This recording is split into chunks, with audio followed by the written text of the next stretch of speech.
Les algues sont les premiers organismes vivants sur Terre depuis 3,5 milliards d'années, avec des bactéries, donc des microalgues se sont développées. Et les premiers organismes complexes, les macroalgues, donc les végétaux marins, ont suivi.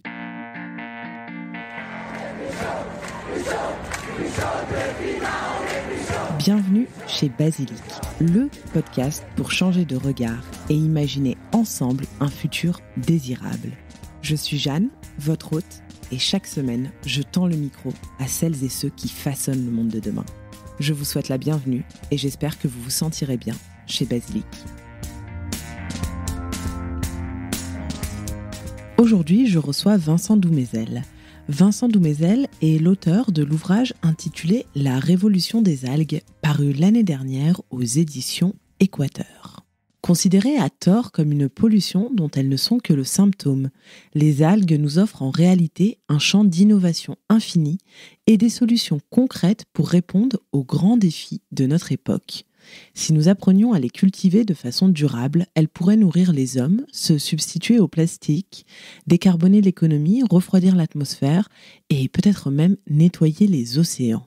Dans cet épisode, Vincent nous partage son savoir acquis au fil des années à propos des algues. J'espère que cet épisode vous plaira. Personnellement, il m'a passionné tout autant que la lecture de l'ouvrage rédigé par Vincent. Je vous souhaite une très bonne écoute. Salut Vincent. Bonjour. Comment vas-tu ? Ça va bien. Je suis enchantée de te recevoir au micro. Aujourd'hui, on va parler des algues et de leurs multiples facettes.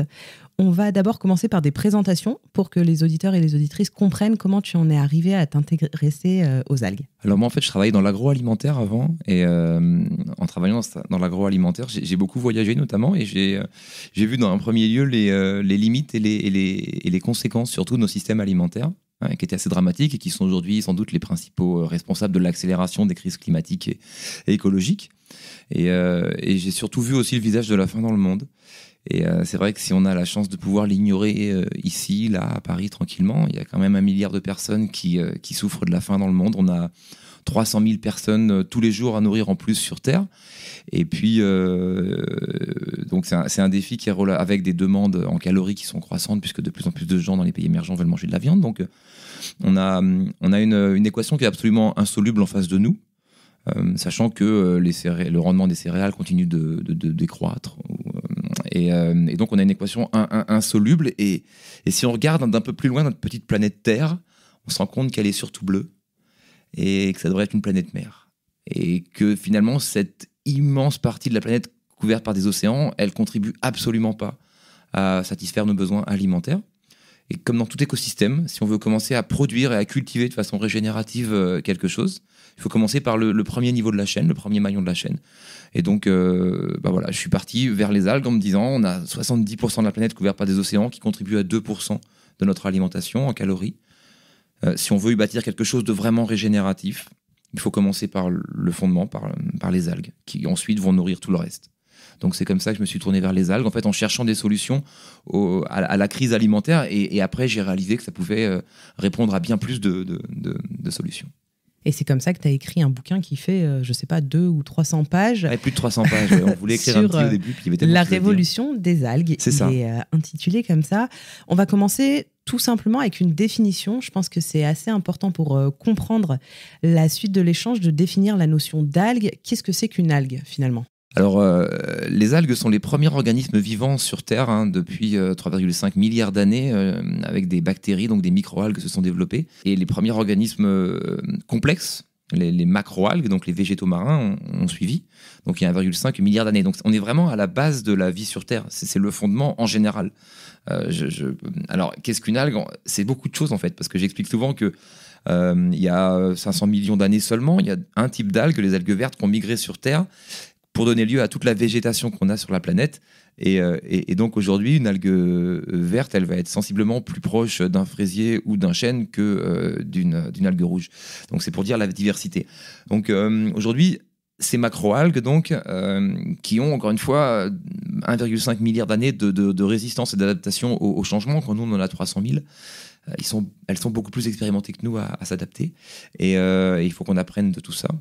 Et qu'est-ce que c'est aujourd'hui une algue? Alors ça va être un organisme qui va vivre dans l'eau, salée ou douce. Il y a des algues d'eau douce évidemment. Elle n'a pas de racines, elle n'a pas de fleurs. Elle va avoir un crampon, un stipe, c'est pas vraiment une tige, on appelle ça un stipe, et des lames ou des thalles qui vont lui permettre de capter les nutriments. Donc on compte 12 000 types d'algues et elles sont de macroalgues uniquement parce que sinon on part dans le million si on compte les microalgues et elles sont toutes très très très très différentes. Donc c'est important parce que cet éventail de génétique va nous permettre un éventail tout aussi important de solutions pour répondre aux grandes crises que nous affrontons aujourd'hui. Et on est très loin d'avoir tout analysé, tout étudié, on en est vraiment aux prémices. Ah, on connaît rien sur les algues. On connaît plus de choses sur la Lune, je pense, que au fond des océans. On a vraiment très peu de chercheurs qui travaillent sur le sujet. J'étais avec le directeur de l'INRA il y a quelques semaines qui me disait qu'on a 550 chercheurs en France qui travaillent sur 2 types de blé très similaires. On a 70 chercheurs en France qui travaillent sur 12 000 types d'algues très différents. Donc c'est pour donner un peu le niveau du déficit de science. Et c'est dramatique parce qu'en fait, aujourd'hui, c'est le principal frein à leur développement, c'est qu'on ne sait pas cultiver nos algues. Ça a commencé en Asie. En Asie, c'est déjà une révolution qui est en place. Ça a commencé il y a 50 ans vraiment, mais pas encore dans nos pays, dans notre hémisphère. Et c'est essentiellement dû au fait qu'on ne sait pas cultiver nos algues. Donc vous êtes dans une situation où si on vous dit aujourd'hui de démarrer la culture de l'algue, c'est un peu comme si vous étiez dans la Beauce il y a 12 000 ans et qu'on vous dit de démarrer la culture. Par contre, on sait cultiver que la banane, la goyave et le riz, quoi. Donc, dans la Beauce, vous n'êtes pas avancé. Donc voilà, il y a tout un effort de domestication, de favoriser l'émergence d'une nouvelle génération de scientifiques et de biologistes marins qui vont définir un nouveau modèle de permaculture dans les océans, un modèle régénératif qui s'éloignera, ça c'est un prérequis, des OGM, de la monoculture, de l'agriculture industrielle, pour définir vraiment quelque chose de régénératif qui va en plus à la fin reconnecter la Terre avec la mer, parce qu'on le verra, il y a des interactions qui sont bien plus nombreuses qu'on ne le croit. Et donc, c'est ça l'enjeu. Mais là, on a vraiment besoin de comprendre comment les algues fonctionnent, et elles sont extrêmement complexes. Il faut savoir que, alors, il y a plein de choses, mais les algues, elles peuvent... En fait, notre peau vient de la peau des algues, et donc la peau des algues va bronzer au soleil. On ne sait pas trop comment, il y a une forme de mélanine qui va générer ça. Les algues, si elles sont attaquées par un bigorneau, elles auront plusieurs moyens de se défendre. Alors, on ne comprend pas trop, mais on sait comment elles opèrent. En fait, elles vont d'abord créer une toxine qui va dégoûter le bigorneau, et elles vont surtout prévenir toute la communauté d'algues de faire la même chose. Et si le bigorneau il est vraiment affamé, eh ben, elles vont arriver à créer une autre substance qui va appeler le prédateur du bigorneau. Donc, elles vont être capables d'appeler des poissons ou des crabes pour venir manger le bigorneau. Et c'est important de comprendre tout ça, parce que c'est d'une complexité sans nom. On parle de microbiote extrêmement complexe, mais c'est aussi ce qui permettra aux algues cultivées de se défendre sans avoir besoin d'ajouts chimiques, comme on le fait sur Terre. Parce que de toute façon, les ajouts chimiques dans l'océan, ça ne marche pas. Donc, de toute façon, ça ne marchera pas, ça ne peut pas fonctionner. Ils iront partout, sauf sur les algues. Donc, il faut vraiment comprendre cette complexité scientifique des algues. Et pour l'instant, elles ont quand même mauvaise presse. On a l'image finalement des algues vertes ou des sargasses. J'avais d'ailleurs consacré un épisode au sujet des sargasses, mais elles ont quand même mauvaise presse. On n'a pas tellement envie de s'y intéresser, ou on s'y intéresse peu. C'est ce qui est dramatique en fait, c'est qu'on a une mauvaise perception d'un phénomène d'algues sauvages et invasives. Donc on ne parle pas d'algues cultivées, on parle d'algues sauvages qu'on n'a pas domestiquées, et surtout invasives du fait de pollution terrestre. On oublie vite que tout ce qui se passe sur la Terre finit dans la mer. Donc ces algues invasives, que ce soit les sargasses aux Caraïbes ou les algues vertes en Bretagne, elles sont avant tout le symptôme d'un problème. Ce problème, c'est la surpollution des sols et l'agriculture intensive dans ces régions. Ces algues, elles sont intéressantes en nutriments. Elles ont des composés qui pourraient être valorisés. Mais les valoriser et commencer à créer une filière sur ce qui est le fruit d'une pollution, ça serait légitimer un modèle polluant et prendre le risque de ralentir la transition nécessaire vers une agriculture plus vertueuse. Donc on ne peut pas, en tout cas il est décidé de ne pas valoriser ces algues, de ne pas les récolter, de ne même pas essayer de les cultiver dans ces zones extrêmement riches en nutriments, parce que ce serait valoriser un modèle néfaste. Et donc on laisse ces algues qui, en pourrissant, parce que fraîches elles sont excellentes, en pourrissant deviennent des nuisances. Donc c'est vraiment une mauvaise perception des choses. Elles sont un symptôme d'un problème. Elles ne sont pas le problème du tout. Tu l'as évoqué, on peut consommer les algues. C'est d'ailleurs ce qui est fait en Asie depuis très longtemps. Comment est-ce qu'on les consomme ? Est-ce que tu peux nous faire un peu, nous expliquer déjà ce qu'elles peuvent nous apporter à nos organismes et comment on en est venu à les consommer et à généraliser leur consommation, notamment en Asie ? Alors, les algues ont toujours été consommées par l'homme, en fait. Il y a des études qui prouvent que l'homme est devenu un sapiens avec un cerveau extrêmement gros par rapport à sa masse corporelle, parce qu'il avait su, pendant des milliers de générations, ingérer beaucoup de composés présents dans les algues. Donc des oméga 3 à longue chaîne notamment qu'on ne trouve que dans les algues et les poissons gras. Donc c'est grâce à ça que notre cerveau est devenu ce qu'il est. Donc ce qui prouve que pendant des milliers de générations, on a mangé beaucoup d'algues. On a vraiment perdu le contact avec ces algues il y a 12 000 ans, quand quelque part en Mésopotamie, dans une zone méditerranéenne extrêmement impropre, on va dire, à la culture des algues, et où les algues sont complexes parce que c'est une zone fermée, chaude, polluée. En fait, on a inventé la culture et après, on a envahi le monde à partir de l'Europe et écrasé et effacé la culture des algues. Donc, en effet, aujourd'hui, ces algues, elles sont encore extrêmement largement consommées en Asie pour plusieurs raisons. Il y a une partie de la raison qui doit venir du fait que le nord de l'Asie, le Japon notamment, qui est le grand pays des algues, a été le seul à ne pas être colonisé par les Européens au 19e siècle, ou presque. Et aussi du fait d'une tradition de la médecine asiatique qui relie fortement la médecine et l'alimentation, comme Hippocrate nous le disait, que ta première médecine soit ton alimentation. C'est pareil, les algues, elles sont antibactériennes, antifongiques, anti-inflammatoires, antivirales, analgésiques, et ce sont les prébiotiques les plus puissants pour notre microbiote et pour améliorer notre résistance immunitaire naturelle. Donc au Japon, on voit bien d'ailleurs, ça représente 10% de la consommation. Ça fait partie des éléments qui font des habitants de cet archipel ceux qui connaissent la plus longue espérance de vie au monde et ceux qui connaissent les plus faibles taux de cancer, d'obésité, de maladies cardiovasculaires ou de diabète. Donc il y a vraiment un effet santé, un effet bienfait santé qui a maintenu les algues dans ces pays-là, dans l'Asie du Nord. Et aujourd'hui, voilà, on a perdu le goût des algues et le lien avec les océans quand on est parti sur l'agriculture, parce que à l'époque ça suffisait en fait, juste on n'avait pas besoin de plus, et que on a développé toute une industrie et tout un ensemble de systèmes alimentaires basés uniquement sur la culture des terres, ce qui explique qu'aujourd'hui les terres sont 250 000 fois plus cultivées que les mers. Donc d'un point de vue extraterrestre, ce serait une aberration de voir qu'on a surcultivé une partie de notre planète, un tiers environ, et complètement délaissé les deux autres tiers.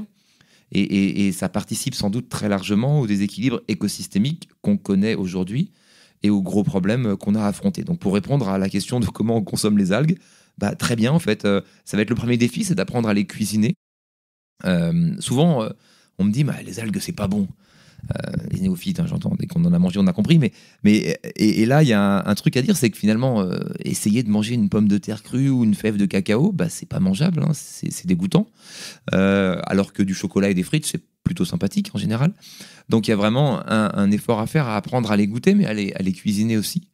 Et puis il y a un goût à retrouver, puisque les algues ont ce fameux umami.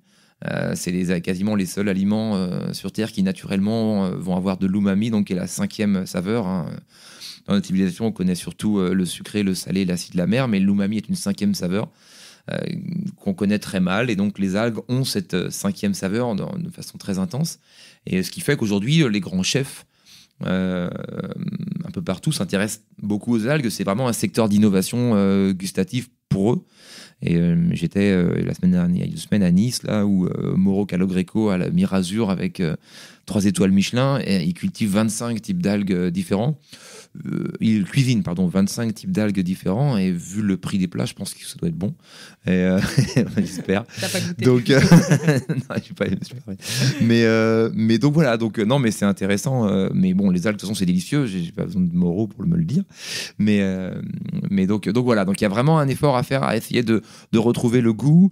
Et puis tous les bienfaits que ça a par ailleurs, parce qu'une algue, à la différence des plantes terrestres, une fois séchée, elle va conserver tous ses nutriments. Donc on va pouvoir la transporter sur des sur des milliers de kilomètres pendant des mois, s'enchaînent du froid, ce qui est une très bonne nouvelle pour les populations qui ont faim et pour notre climat. Est-ce qu'aujourd'hui, on cultive quand même des algues en France ? Est-ce que toi, tu as pu visiter en France ou ailleurs des cultures d'algues ? Ouais, alors la culture d'algues existe déjà, évidemment, on ne l'a pas dit, mais énormément en Asie. On est à 36 millions de tonnes, 15 milliards d'euros de chiffre d'affaires, 8 millions d'emplois. Ça nourrit plus d'1 milliard de personnes partiellement, les algues. Donc, c'est vraiment quelque chose qui est comme une filière d'une grande céréale en Europe. En France, c'est très, très balbutiant. En France, c'est le deuxième plus grand territoire maritime avec 11 millions de kilomètres carrés quand même de mer. Un centre de compétences très fort à Roscoff, la station biologique du CNRS, qui est vraiment un centre de compétences mondialement reconnu dans les algues. Et une biodiversité algale absolument exceptionnelle. La Bretagne, à elle seule, concentre plus d'algues que toute la Méditerranée, enfin de variétés d'algues. Donc on a vraiment des atouts énormes. Sans parler des territoires ultramarins qui offrent là aussi une diversité d'algues avec différents types d'algues sous toutes les latitudes. Et donc on commence tout juste à cultiver. On a un ou deux pionniers qui ont 30 ou 40 ans d'existence, mais qui sont des toutes petites fermes de 3 ou 4 hectares. Et on a une grande ferme, Algolesco, fondée par Philippe Le Gorju, qui était l'ancien directeur du GIGN par ailleurs. Donc comme quoi tout mène aux algues. Et qui a lancé une ferme de 300 hectares vers Quimper en fait. Et ce qui est intéressant dans cette ferme, c'est qu'il s'est heurté à beaucoup de résistance au début. Philippe et son équipe et les pêcheurs notamment, et moi j'ai de la famille qui est pêcheur dans le coin, étaient contre évidemment, ils se disaient on pourra plus aller pêcher, on n'aura plus accès aux zones, etc. C'est dramatique. Et puis les algues vertes en Bretagne, vous avez vu ce que ça donne, franchement c'est idiot d'aller cultiver des algues. Et aujourd'hui, ces mêmes pêcheurs, et mon beau-frère en particulier, me dit non, en fait on est super content parce qu'on n'a jamais eu autant de poissons, même quand on était gamin on n'avait pas autant de poissons. Ça a vraiment... Enfin, ça favorise la biodiversité, c'est des services écosystémiques qui vont fournir des sources d'habitat au monde marin, qui vont leur permettre de se nourrir. Donc on voit une explosion du nombre de poissons aujourd'hui dans ces zones-là qui ravit les pêcheurs. Et évidemment, il n'y a pas du tout de marée d'algues ou d'algues invasives. Donc en fait, tout se passe très très bien en fait. Et ça va être ça. Et l'enjeu en France, ça va être de trouver des zones où les cultiver. Parce que finalement, il y a déjà beaucoup d'activités. Et je pense que le développement de la filière de l'algue en France, elle va passer par une innovation en termes de colocation. C'est-à-dire d'utiliser des zones qui vont être utilisées par les ostréiculteurs, par les conchiliculteurs, par des fermes éoliennes offshore aussi, par exemple, et d'essayer d'utiliser ces zones pour cultiver aussi des algues, ce qui permettra de nettoyer ces zones, puisqu'elles sont victimes, que ce soit la conchiliculture ou les fermes éoliennes, de pollution. Donc les algues vont nettoyer ces zones et fournir une ressource qui sera valorisable et potentiellement comestible dans certains cas. Donc voilà, donc c'est extrêmement intéressant comme solution pour la France. C'est ce que tu mets en avant dans ton ouvrage, mais l'algue, en fait, elle est, je le disais en préambule, elle est multifacette parce que elle peut contribuer à notre alimentation, mais elle va, in fine, aussi contribuer à limiter le réchauffement climatique, la pollution. Elle est, en fait, c'est impressionnant, elle est pleine de ressources. Elle est multifacette, c'est ça qui est... Ça, moi, je suis arrivé par les algues dans l'alimentaire et quand on se dit que, évidemment, on n'arrivera pas à convaincre la planète de manger des algues, pas tout de suite en tout cas, même si... Voilà, si on avait dit à ma grand-mère que je paye une fortune dans des magasins japonais pour manger du poisson cru, elle m'aurait sans doute traité de fou furieux. Mais donc ça viendra peut-être. Mais en tout cas, même pour les résistants, je veux dire, il y a un intérêt à donner des algues, ne serait-ce qu'à des animaux. Ça paraît plus logique de donner des algues riches en protéines à des saumons, plutôt que de les nourrir avec du soja OGM qui a dévasté l'Amazonie et traversé la moitié de la planète. Mais ce raisonnement, il vaut aussi pour les animaux terrestres, avec des bienfaits en termes d'immunité, qui va leur développer leur immunité, donc réduire le besoin d'antibiotiques, et voir des promesses assez spectaculaires de réduction de méthane, pour faire très court sur ce sujet, avec quelques grammes d'algues saupoudrées sur tous les repas des vaches du monde. L'impact pour le climat, ce serait identique à arrêter toutes les voitures de la planète du jour au lendemain. Donc on ne parle pas de choses anecdotiques. On a aussi une solution c'est quand je parlais de relier les terres avec la mer, de remplacer les fertilisants et les engrais chimiques. Les algues, elles vont enrichir les sols et elles vont permettre aux plantes, agir comme des biostimulants, donc permettre aux plantes d'être plus résistantes au sel, au froid, à la sécheresse. Et donc remplacer ces fertilisants, et c'est important de les remplacer parce que déjà on manquera de matières premières bientôt pour les fabriquer, mais surtout parce que ces fertilisants sont évidemment des polluants graves Et donc voilà. Et donc quand on parle de polluants, on pense aussi à plastique. Et ben là aussi, les algues, c'est assez fabuleux. Elles vont permettre de créer des solutions alternatives au plastique. On a des plastiques aujourd'hui en algues qui sont biodégradables, compostables, voire comestibles. C'est-à-dire qu'on va finir par manger notre sachet de plastique après avoir consommé notre produit. On va avoir des solutions pour les fibres, pour les cotons. On a des tampons en algues aujourd'hui qui sont créés en Allemagne, avec tout plein de bienfaits santé. Donc on a vraiment une solution multifacette, mais surtout, on a une solution qui va permettre de, encore une fois, réparer les océans. Si on veut commencer à réparer les écosystèmes marins au lieu de continuer à les détruire comme on le fait aujourd'hui, les algues vont être nos meilleurs alliés. Donc on va réparer les océans, réparer les écosystèmes. On va absorber beaucoup de carbone aussi, beaucoup de carbone. On pourra peut-être revenir là-dessus rapidement. Et puis parce que c'est une révolution et aucune révolution se fait sans viser à réduire les injustices sociales à travers le monde. On va aussi nourrir, mais surtout fournir des revenus et des emplois à des populations côtières, notamment des femmes. On voit dans les pays africains aujourd'hui, c'est essentiellement les femmes qui bénéficient de ces nouveaux emplois. Donc on va fournir des emplois et des revenus dans ces populations côtières où les ressources de la pêche disparaissent inexorablement et vont de toute façon disparaître complètement. Donc se réduisent inexorablement et vont disparaître. Donc on a une solution vraiment multifacette et il y a encore plein de choses dont on pourrait parler. Les algues vont faire des colorants, il y en a qui rêvent d'en faire des carburants, même si aujourd'hui on n'en est pas là.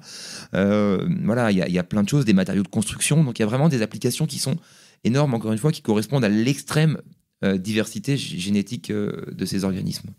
Tu mentionnais le continent africain. Aujourd'hui, est-ce qu'il existe des cultures d'algues sur le continent africain? Est-ce que c'est exploité? Alors, il existe une culture naissante d'algues à Zanzibar qui a commencé il y a 30 ans en fait, pour fournir des texturants alimentaires. C'est des algues qui sont cultivées dans tout le sud-est asiatique et l'Afrique de l'Est. Texturants type agar-agar et compagnie. Exactement. Agar-agar, alginate et carrageenan, ce sont 3 types d'algues qui sont utilisés dans tous les produits qu'on mange, dans notre dentifrice, dans nos crèmes glacées. Il y en a partout. On consomme de l'algue sans le savoir au moins 10 fois par jour. Mais donc voilà, au Zanzibar, il y a une culture d'algues qui s'est développée, puis dans une moindre mesure à Madagascar. L'intérêt de cette... alors, tout n'a pas été fait de façon idéale, et il y a sans doute beaucoup à apprendre, de leçons à retenir sur cette expérience, notamment en termes de recherche de biodiversité génétique. Mais en tout cas, il y a une leçon à retenir qui est bonne, c'est qu'elle a favorisé l'émancipation des femmes très très fortement sur cette île, qui est quand même musulmane, patriarcale, très traditionnaliste, et où ces femmes, elles n'avaient pas le droit de sortir de chez elles à l'époque, et il y a 30 ans, et aujourd'hui, 80% des revenus des algues leur ont bénéficié. Et elles ont bénéficié de 80% des revenus des algues plutôt, et donc du coup elles ont ouvert des écoles, elles se sont émancipées, elles sont sorties de chez elles, et il y a une vraie une plus grande égalité qui s'est installée dans l'île grâce aux algues. Donc c'est des processus qu'on essaie de répliquer aujourd'hui en Namibie, en Mozambique, à Madagascar, au Kenya, en Afrique du Sud, voire dans les pays du Nord. Il y a un pionnier de l'algue en Tunisie aussi qui transforme l'algue et qui en produit un peu, essentiellement pour nettoyer la baie de Bizerte, en fait, puisque les algues peuvent être aussi des biorémédiations naturelles, donc des nettoyants naturels aux pollutions terrestres, utilisés comme tels. Donc voilà, donc on a une culture d'algues qui s'installe très gentiment en Afrique. On en est comme en France, comme en Europe, comme en Amérique, au balbutiement, mais il y a un potentiel énorme dans ce pays pour nourrir la planète, enfin pour nourrir le continent surtout, où on sait qu'on va vers une explosion démographique. Et puis, encore une fois, vraiment là, fournir des revenus et contribuer à une meilleure inclusivité, une meilleure redistribution des revenus sur ce continent. Donc c'est vraiment une solution qui est intéressante à ce niveau-là aussi. D'un point de vue recherche, tu le disais, il faut que ça avance, etc. Toi, j'imagine que depuis la sortie de ton ouvrage, tu as pu échanger avec différents acteurs.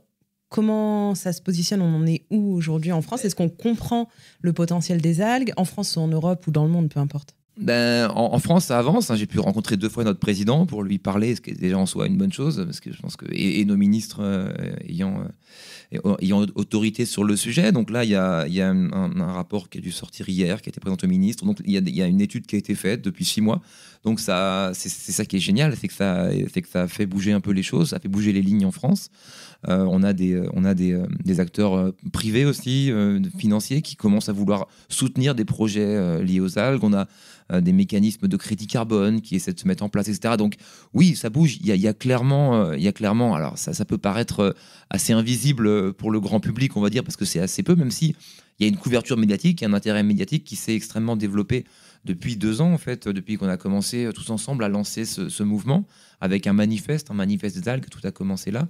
On a commencé ça avec l'ONU et on voit les pays qui s'y intéressent. On voit des financements assez importants. Publics, l'Union européenne finance des grands projets. Le gouvernement français commence aussi à financer des grands projets. Les privés y viennent aussi. Donc le nerf de la guerre, il est là. Après, il y a tout un travail éducatif à faire qui va prendre du temps avec les populations pour leur faire comprendre que c'est pas seulement eux, c'est pas seulement les privés ou les publics, les politiques qui vont changer le monde, c'est avant tout chacun d'entre nous. Et on est tous des acteurs de ce changement. Donc on est tous là à dessiner le monde de demain par chacun de nos choix, 4 fois par jour ou 3 fois par jour, ça dépend si vous comptez le goûter ou pas. Vous pouvez être des acteurs des activistes environnementaux qui vont vraiment voter pour une ressource bonne pour la planète et pour notre santé. Donc c'est vraiment ça qui influe le changement, et commencer par parler différemment des algues. Moi je ne cesse de dire qu'il faut les renommer, parce que algues, ça veut pas dire grand chose. En plus, en anglais, seaweed, ça veut dire l'herbe de la mer, et alors il y a plein de choses qu'on fait avec des algues, mais le seul truc que j'ai jamais vu, c'est les fumer. Donc c'est pas de l'herbe, hein. Faut arrêter de les survendre. Donc il y a un truc qu'on peut pas faire, c'est ça. Donc appelons-les légumes de la mer pour comprendre à quel point elles sont délicieuses, appelons-les forêts de la mer pour comprendre à quel point il faut les protéger, parce qu'elles sont vulnérables aux activités anthropiques, très vulnérables. Donc il y a un enjeu aussi de prendre conscience et de les protéger et de les restaurer. On a 80% de la plus grande forêt d'algues au large de la Californie qui a disparu aujourd'hui, en 10 ans, entraînant la disparition de 800 espèces marines et terrestres. Donc il n'y a pas d'image pour filmer ces algues, et c'est bien leur drame qui brûle, mais il y a un incendie sous l'océan, et il faut vraiment commencer à s'en occuper, parce que sinon les algues, elles vont disparaître, et nous aussi. Oui, ça, c'est certain. Tu le disais, on peut les consommer. Ça pourrait aussi substituer une alimentation carnée pour les gens qui continuent de manger de la viande, ou en tout cas y contribuer. On pourrait imaginer servir des algues dans les écoles, par exemple. Alors moi je vais pas être très objectif, parce que je suis végétarien, donc je pense qu'on a beaucoup moins besoin de la nourriture carnée que d'autres. Mais en effet, les algues, on va dire, vont être riches en protéines, et elles vont même contenir de la vitamine B12 qu'on trouve dans aucun autre végétal. Donc il y a vraiment un intérêt nutritif. Toutes les algues sont comestibles, on ne l'a pas dit. Elles n'ont pas toutes forcément une saveur et un goût, mais voilà, toutes comestibles tant qu'elles sont attachées. Si vous allez sur la plage, ne surtout pas prendre des algues mortes et décomposées, évidemment. C'est comme les pommes, si vous les mangez pourries, c'est pas bon pour vous. Et donc voilà, mais tant qu'elles sont attachées à leur substrat, elles sont bonnes. Et en effet, c'est des bombes nutritionnelles, c'est vraiment ça. Elles sont très riches en iode, en zinc, en fer, en protéines, en oméga 3, on l'a dit. Donc il y a vraiment un intérêt très fort à les manger, et il en faut que quelques grammes par jour. Donc en fait, vous n'êtes pas obligé de manger une énorme salade d'algues pour se dire là c'est bon, j'ai ma dose. Non, quelques grammes, presque comme du poivre ou du sel, ça suffirait. C'est d'ailleurs des projets qu'on développe aujourd'hui en Afrique, où les gens n'ont vraiment pas le goût des algues, mais où on leur explique que juste s'ils en mettent quelques grammes, ça ne se sentira pas. En plus, dans leur plat bouilli et rebouilli, ça sentira très peu, et ça apportera les nutriments essentiels dont ils ont besoin, parce que c'est une chose de nourrir en quantité des gens, c'est une autre chose de les nourrir en qualité. Et l'aspect nutritionnel de la nourriture, elle est souvent mal considérée dans les pays émergents. Et les algues vont agir de façon extrêmement positive, mais même en France, on voit que les algues ont résolu le problème du crétinisme, des problématiques d'iode, déficience d'iode. Aujourd'hui encore, il est vraisemblable que beaucoup d'entre nous manquent d'iode. C'est pas uniquement un goitre, la version extrême, c'est le goitre et le crétinisme, mais le manque d'iode, c'est un sentiment de fatigue, une prise de poids, problème de sommeil, des problèmes qu'aucun d'entre nous n'a jamais connus, j'en suis certain. Donc il y aurait un intérêt sans doute d'en manger un peu plus des algues, même pour nous, quoi. Alors on l'a dit, ça pourrait se substituer, ou en tout cas intégrer notre alimentation, ce serait génial. Ça peut aussi se substituer à l'alimentation qu'on donne à nos animaux et aux bêtes d'élevage. Mais dans ton livre, la dernière partie est consacrée plutôt aux bienfaits des algues et dans quelle mesure elles pourraient réduire le réchauffement climatique. Alors, tu détailles plein d'exemples, tous aussi passionnants les uns que les autres. Je vais te laisser choisir l'exemple qui te semble le plus parlant et en quoi les algues, au-delà de toute interaction humaine, pourraient avoir un impact sur l'environnement. Déjà, elles vont avoir plusieurs impacts. Elles vont décarboner les économies puisqu'elles vont contribuer à remplacer des matières non durables telles que le plastique et extrêmement à forte émission, tels que le plastique, les pesticides, réduire les émissions de méthane et potentiellement des carburants si on y arrive un jour. Mais elles vont surtout absorber beaucoup de carbone en fait. C'est-à-dire qu'une algue aujourd'hui, on sait que les forêts d'algues à travers le monde, elles couvrent l'équivalent de la superficie de l'Amazonie, mais elles produisent 2 fois plus de biomasse. Donc elles sont 2 fois plus productives en vie et donc en absorption de carbone. Donc c'est quand même extrêmement intéressant. Encore une fois, on revient à notre idée de forêt marine. Et quand elles absorbent cette biomasse, elles ont un avantage sur l'Amazonie. Un deuxième avantage, sur toute forêt terrestre, c'est qu'une partie de cette biomasse, lorsque les algues se dégradent ou qu'elles meurent, tombe au fond des océans. Au fond des océans, il n'y a pas de bactéries pour les dégrader. Donc quand vous avez un arbre qui perd ses feuilles ou ses branches, le carbone va être relâché et va retourner dans l'atmosphère. Pour les algues, si elles tombent au fond de l'océan, c'est pas la même chose. On a vraiment la biomasse qui va couler au fond des océans et y rester emprisonnée pour des milliers, voire des millions d'années. Donc on est sur une espèce d'énorme pompe à carbone qui a un potentiel d'inverser le réchauffement climatique en prenant le carbone de l'atmosphère pour le renvoyer au fond des océans. Donc ça, c'est assez exceptionnel, même s'il faut être très vigilant sur les dérives que ce genre de solution peut avoir et surtout se souvenir que plus de sobriété sera nécessaire quoi qu'il en soit. C'est un prérequis à tout. Donc il ne faut pas commencer à se dire « Ah bah c'est bon, on peut y aller ». Non, pas du tout. On n'en est pas là du tout et il y aura plein de... Mais juste pour illustrer cette histoire d'absorber le carbone de l'atmosphère et de le renvoyer au fond des océans, on pourra parler, puisque tu aimes les histoires, de cette petite plante aquatique qu'on appelle Azolla, qui a donné nom à un événement géologique, ce qu'on appelle l'événement Azolla. En fait, il y a 50 millions d'années, la Terre était très chaude, on avait beaucoup de carbone dans l'atmosphère, et donc on avait des palmiers, on n'avait évidemment pas de pôle glacé, on avait des palmiers sur la mer Arctique, et des tortues et des crocodiles, et il n'y avait quasiment pas de mammifères à cette époque, ou très peu. Et en fait, la Azolla, elle a proliféré, pour des raisons spécifiques, elle a proliféré sur toute la mer Arctique, et elle a coulé massivement au fond de la mer Arctique, au fond de l'océan Arctique, et elle a séquestré, ce faisant, beaucoup de carbone, ce qui a fait chuter la température terrestre de 20 degrés pour donner naissance au climat qu'on a aujourd'hui. Donc cette petite algue, elle a changé le climat pour au moins 50 millions d'années, puisque pour l'instant c'est toujours le climat qui est en cours. Donc il y a 2 leçons à retenir, si on veut être positif. Enfin, il y a une leçon positive qui est de se dire on peut influencer sur le climat de façon positive et le refroidir. Les autres leçons plus graves à retenir, c'est de se dire que s'il y en a encore qui doutent que l'homme puisse changer le climat, une petite plante aquatique de 2 cm de haut l'a fait. Et la deuxième leçon à retenir, c'est que cette petite plante aquatique, elle survit aujourd'hui sur des bandes très fines aux équateurs parce qu'elle a créé un climat qui lui est absolument invivable. Et ça risquerait bien d'être notre avenir si on n'y prend pas garde. Justement, j'allais y venir, mais les océans sont en surchauffe. On l'a vu, on le voit depuis longtemps et les scientifiques nous alertent, mais cet été, notamment en Méditerranée, c'était très très chaud. Et elle n'est pas descendue, je crois, je ne sais plus, en dessous de 26, il me semble, pendant tout l'été. Ça pourrait mettre en péril les algues. Ça va mettre en péril certains types d'algues de façon certaine. Alors après, c'est étonnant parce qu'on se rend compte aussi que le réchauffement climatique libère des espaces d'eau très froides dans les pôles, justement, où les algues vont être heureuses, puisque certaines algues, les brunes notamment, adorent l'eau froide. Donc on imagine bien des très grandes... on pourrait imaginer des fermes à grande échelle au nord du Groenland, de la Sibérie ou de l'Alaska. Ça commence déjà à arriver d'ailleurs, en Alaska. Et donc on libère des nouveaux espaces. Donc si on voit les choses de façon positive... pour le reste, il va falloir en effet... c'est sûr qu'elles ont du mal à s'adapter là parce que ça va beaucoup trop vite. Ça n'a jamais été aussi vite. Donc même si elles ont, on l'a dit, 1,5 milliard d'années d'existence, là, l'adaptation qu'on leur demande, elle est extrêmement rapide. Donc il va falloir comment on peut les aider un peu et puis surtout créer des zones désacidifiées grâce aux algues. En fait, les algues, elles vont désacidifier les zones, elles vont absorber le carbone, elles vont contribuer donc à créer des zones plus favorables à la vie, tout simplement. et dépolluer les océans aussi en absorbant l'excès de nutriments, en favorisant la présence de lumière. Voilà, enfin, il y a plein de choses qui vont se faire grâce aux algues pour créer des conditions plus favorables à la vie en général. On a par exemple un point important. On pensait que les algues allaient nuire à la vie sous-marine puisqu'elles allaient prendre la lumière.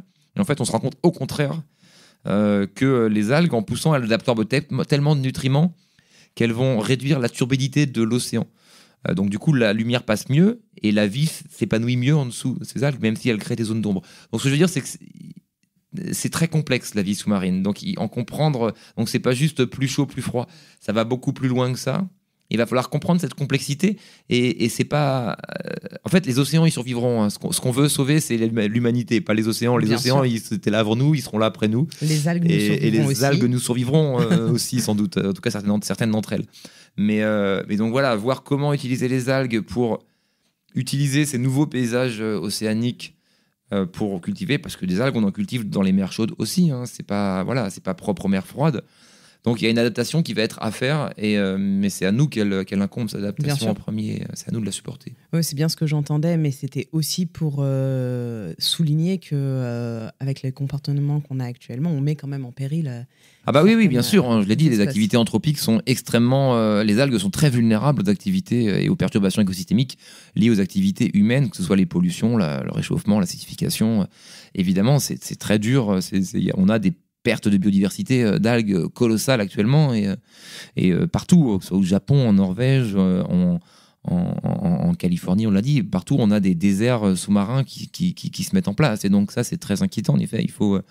Il faut activement comprendre comment remédier ça et replanter, cultiver et préserver ces algues. Et bien évidemment, tous ces sujets sont largement approfondis dans l'ouvrage La Révolution des algues. J'invite donc les auditeurs et les auditrices qui veulent en savoir plus à le lire. Merci beaucoup Vincent pour cet échange. C'était passionnant de discuter avec toi et d'en apprendre un peu plus sur les algues. Merci beaucoup. Au revoir et merci beaucoup surtout. Merci d'avoir écouté cet épisode jusqu'au bout. Si vous êtes encore là, j'imagine qu'il vous a plu. N'oubliez pas de vous abonner à Basilic sur votre application de podcast favorite pour ne louper aucun épisode. Vous pouvez également me suivre sur Instagram et LinkedIn @BasilicPodcast pour découvrir les coulisses de tous les épisodes et de toutes les interviews. Et enfin, si l'univers du podcast vous intéresse, alors je vous invite à jeter un œil à basilicpodcast.com. Vous y découvrirez Basilic Studio, la formation que j'ai créée pour vous accompagner à lancer votre propre podcast et surtout le podcast de vos rêves, mais également Basilic Lab, l'agence qui nous permet de créer des podcasts pour des marques audacieuses et des thérapeutes engagés. Je vous donne rendez-vous la semaine prochaine pour un nouvel épisode et d'ici là, prenez grand soin de vous.